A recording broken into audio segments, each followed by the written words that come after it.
Uncle Milton and Aunt Margaret. Always, Susan and I would stop by and visit them on their way to the beach and back, and get to meet with them.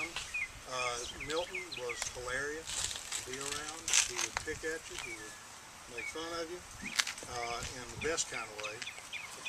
Susan's memories of Uncle Milton were pretty interesting. Of course, she mentioned first about that he was so good-natured that he never referred to his disability as a disability. He seemed to be totally oblivious to the fact that he was supposed to be disabled. She said that one of her favorite memories was watching him hop down to the beach, down to the ocean, and then dive in and swimming like a fish. And of course, you mean when Pam stole his leg? well, that was the next thing she remembered. She said here that there was the stolen leg caper when an unnamed younger relatives, which we know who they are. She wasn't in on it at all. No, Wasn't in it. crept into Margaret Milton's bedroom and stole the leg in the middle of the night. And cigarettes. Somehow he found it and just pretended nothing had happened, I think.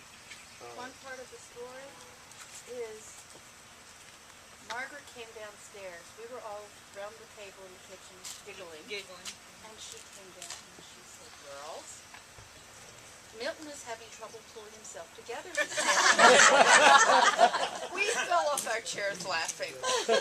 And Granny Lou was having a fit. The steam was coming out of her ears. She was furious. "Girls, find his leg, find his leg." Meanwhile, Milton gets breakfast in bed. He's enjoying the whole thing. But a bit later, the leg did reappear. And the rest of the week, none of us slept at night. But Harry Harry didn't know that Milton only had one leg. And where's Harry? And Harry, all of a sudden, we heard somebody say we had an outside shower. And Harry had gotten out looking under the shower. Spying on people when they shower. And all of a sudden this voice says, "Where's the other leg?" So that's a lot of that story. I have to admit that I did not know he did not have the one leg for some years. You would never know it. And he water skied and everything. Yes, he did. And I have a funny story about it. I think Allison and when we were living in the house across the street, what is now the garage was a carport. And of course he liked to take his little nip, but he didn't do it over here in front of Granddaddy. So he came over there one day and it was snowing and the snow was blowing across the carport and it was slick. Well, Robin was just a little girl and all of a sudden Milton just goes, he had a pint of whiskey in his back pocket and his foot shot out from under him and of course he went flat on the carport. Well, Robin came to the door about the time that happened because his leg shot off. And she went berserk. She said, Mom, Uncle Milton's leg has come off. He said, I'll never forget this. He said, "You go tend to her, I'm okay."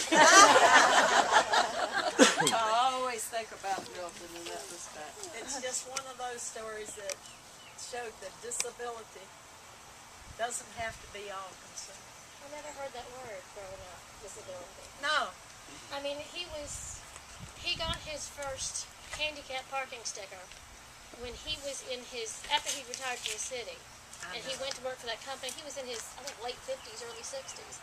And they put in a new city hall and the parking was too far away. That's why he got the park. It wasn't that he had an artificial leg, because he didn't want to walk that far. But he retired from the city, and it was at his retirement was the first time I ever heard anybody use the word handicapped, and my father in the same sentence. And that's when it finally occurred to me, some people might have considered him handicapped, but he sure didn't. No. You would never know. I just want to share one of my first memories with Milton. I'm Sarah's husband, Mike. We got married towards the end of July, and like the next week, we all packed up together and went to Nags Head for a week. And I'm, born a little nervous because some part of the back of my head keeps telling me that one day he's just going to come to me and says, "Nope, you can't have her, get out." Which never happened, thank the Lord. But one evening we were sitting at the table, we just had supper, and we're all chatting and everything, and all of a sudden Milton looks across the table to me and says, "Mike, I want you to promise me one thing." I said, "Whatever you want, sir." And he says, "Don't ever come to live with me. I couldn't afford to feed you." and I played it off. I said, that's why my dad kicked me out. That's why I had to join the Navy and all that. And I pulled Sarah aside later and I said, okay, he's picking on me now. Does that mean he likes me? And she goes, I don't know. I've never heard him do it before. Any others? Well, now we come to Uncle Dick. I wanted to share Susan's memories first about Dick. She said that in her memory, he was always calm. No matter what was going on, he was always calm and a tremendous sense of humor. Susan does not ever remember seeing him flustered and angry. And I'm not going to ask Alice if she ever saw him angry, but Only at me. only at you. And Susan remembers that no matter what was going on, he had a calming and a soothing effect on people. But he was extremely fun-loving. He was quick-witted. He took great pleasure in teasing people. And both Susan and I remember the fact that although he may be one of, if not the most intelligent man I've ever met, he never mentioned it. He never brought it out. He never made you feel stupid. He never talked above you. He talked directly to you. And you were important to him if he knew you at all. He just truly had a humbleness that is extremely rare in highly educated people. Well, tenant farmers were that way. And he never forgot his roots, and that was the final thing Susan said. I would like to share one example of how he liked to pick at people. Now, some of you may know, and some of you might not. I worked for a forestry company for almost 30 years, and I knew most everybody in the business in the central part of the state. And there came a time when on some property that Dick owned, I think it was his home place, maybe down in the southern part of Virginia, one of the West Waco foresters that I knew very well handled the timber for him on the place. And Dick, tongue-in-cheek, asked my buddy Easton Loving, have you ever heard of a guy named Clyde Moyer? And Easton said, yeah. In fact, I started working under him when I first came out of school. And apparently Easton was very kind and said, Clyde's one of the best people with a map or an aerial photograph I've ever worked with. And Dick thought for a minute, and Easton told me that Dick said, well, it can't be the same Clyde Moyer I know. And got the sense to come in out the rain. And Easton said he was really laughing when he said it. He said he was going to get back to me. That was Dick. He loved to pick at him. Would anyone else like to share a little bit? I'd just like to say that Dick was one of the kindest, most gentle men I've ever known.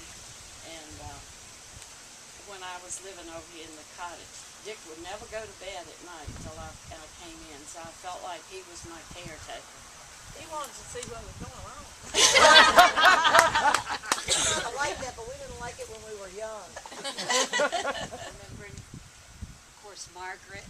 Yes, Margaret, who's I'm actually so there on remembering the Uncle photography. Harry, and we've talked all about all those folks in the time we've been together. I always do. Dad's sense of humor was just irreplaceable, and I really miss it. And there are things that he could say to Becky, just a couple words, and send her over the edge, and it's cheese sandwich. But